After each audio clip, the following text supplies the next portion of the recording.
আসসালামু আলাইকুম গাইস। এই ছোট ছোট ফুলাহান দেখতাছুন, এটা যার যার অভিভাবক মানে অভিভাবক করে কইতাছি। দেখুন তারা যে যা তা পূজার সময় ঘুরবো দেখিয়া তার মা বাহে তা করে বরুল্লা মসজিদ এই ফুলবাড়ি মসজিদ জমত হয়। কয়দিন লেগেছে জমত? 3 দিন। 3 দিনে লেগে তারা জমত হয়েছে, যাতে বেকার সময়টা কাটানি থেকে তারা মানে এই জমত 3 দিন কাটাই দিব। কয়জন আইছো? 12 জন। 12 জন, সব এরম স্টুডেন্ট ছোটো ছোটো। হুম, আচ্ছা কয়দিন আজকে ফাঁসাইছো? কালকে আইছো না?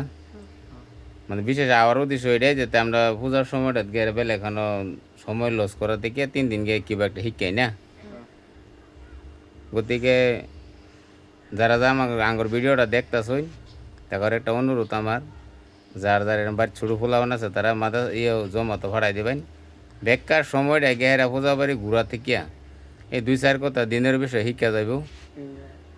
তো বহুত এরম আছে ছোটো বলা না জিগাইতাম না, তো জিগাইবার জানি বহুত মানুষের ওজুর দেওয়া জানে না, নবজের নিয়াজ জানে না, এরম আছে ভুল বুঝাও জাঙ্গার মধ্যে ভাষা না।